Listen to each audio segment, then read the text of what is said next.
Among the 35 countries that were part of the survey, access to cell phone services was a clear winner, with a mobile phone signal available in over 90% of the areas surveyed.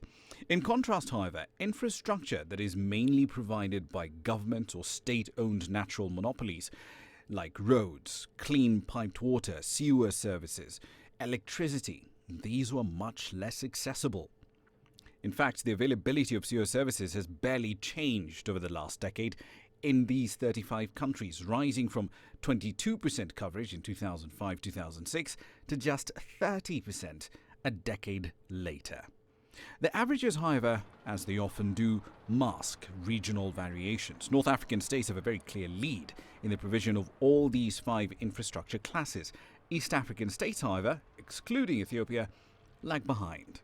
At the beginning, we had surveyed Ethiopia, and we thought that we could go into Ethiopia, and we did go. In round 5, we surveyed Ethiopia, but the data really was an outlier. Yet the advanced coverage in critical, basic infrastructure in North African states like Egypt also then leads to another equally important question.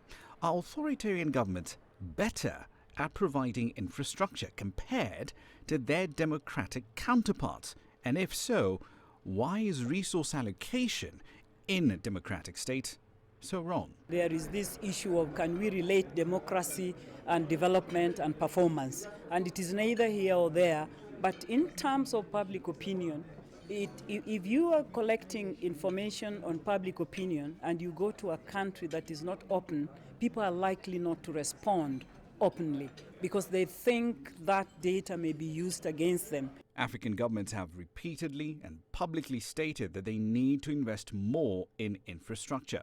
But the results of this survey, even with its generous definitions of access to infrastructure in some cases, make it clear that the 4% of GDP being spent by African governments every year on infrastructure is nowhere near enough. Ramanyang, CCTV.